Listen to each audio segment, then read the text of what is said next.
Well, with behavior-based interview questions, what employers are doing is they're looking at past behavior to get a predictor of future behavior. Let's say they ask, can you give me an example of a time where you took initiative to solve a problem?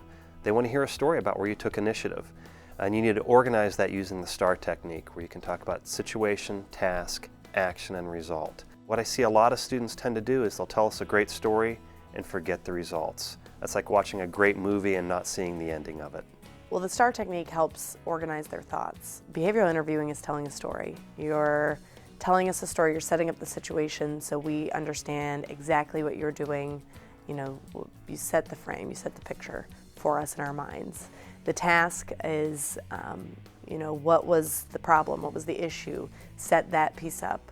And I want to know what you did, not my manager did this or we did this. I want to hear a lot of what did you specifically do? And the results, how did it end?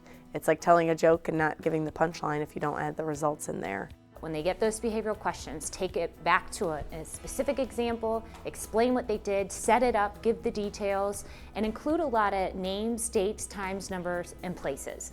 The more details you can give, it really helps the employer understand the depth and breadth of what you accomplished.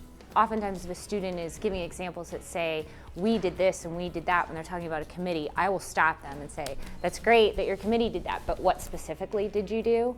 And what I find oftentimes that they didn't do anything. You really want to kind of go through your resume, go through even go through the last couple of months of emails that you've had from student organizations, from your work, from different classes, and really get into the detailed, 1 or 2 or 3 detailed stories that you can tell, that you can actually know exactly what happened, exactly what the concept was, who was in the meeting, what the real problems were, what the detailed actions were, and not only what you did, but some of the options that you considered or that group considered before making the final decision, and then details in terms of what the result was. Well, David, can you tell me about a time where you set a goal and you thought you did everything possible to achieve that goal but still fell short? Sure. Actually, I had a similar experience to that during my internship during the summer of 2010 with UBS Investment Bank.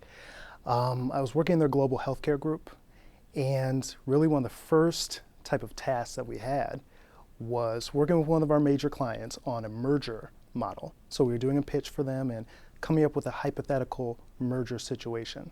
And my task was to create the merger model and come up with the analysis so that we could show them our numbers so that it made sense. So one of my senior associates came to me and said, David, this is your task. Go ahead with it. We're not going to help you out. Do your very best, and we'll come to you at the end of the day. So I literally spent the next, I would say, 12 hours of that day working at a computer on my merger model, which I thought, man, I've spent 12 hours. It's going to be perfect. There's nothing wrong with this.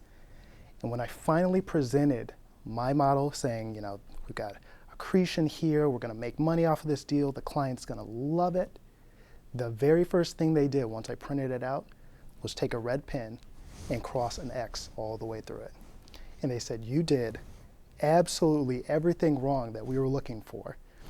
And although you spent 12 hours, we're now going to have to go and redo this. So me, this is my first week as an intern, sitting there thinking, wow, I spent way more time than any full-time person would actually spend on this. And I did it all wrong. How is this possible? I'm not going to get a job at all. And now all my dreams of doing investment banking are ruined from this one engagement. And what I later realized was the fact that, when you come in, and this is what they told me at the end of the summer once I finally received a full-time offer, when you come in, they understand you don't know everything. You're not supposed to know every single thing about investment banking or your internship in general.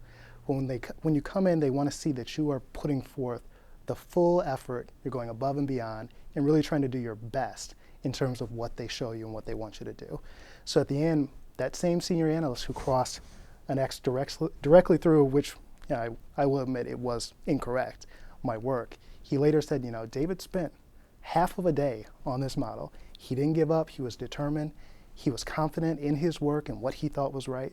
Even though it ended up being wrong, that same determination was what helped him to really be a perfect candidate for what we're looking for as a full-time analyst. So although I failed, and I definitely did fail, I did my best and I learned from that experience and ultimately got a return offer from UBS. First, the candidate provides information about his project for UBS and the amount of time and work he put into the project, which helps the interviewer gain a real understanding of his efforts and the value of the task. Next, the candidate structured his example using the STAR technique: situation, task, action, results. Situation, explaining his UBS summer internship with the Global Healthcare Group. Task, explaining the merger model he was developing for a client to share UBS's financial expectations for the merger. Action, the amount of time and effort he put into the project. Results, the lessons learned from his mistakes and how he overcame these failures to receive an offer for full-time employment. Third, the interview candidate's story was focused on a specific project and experience rather than a story about how he generally overcomes failure. Finally, the candidate's story was specifically about his experience and not a shared story about a team's accomplishments.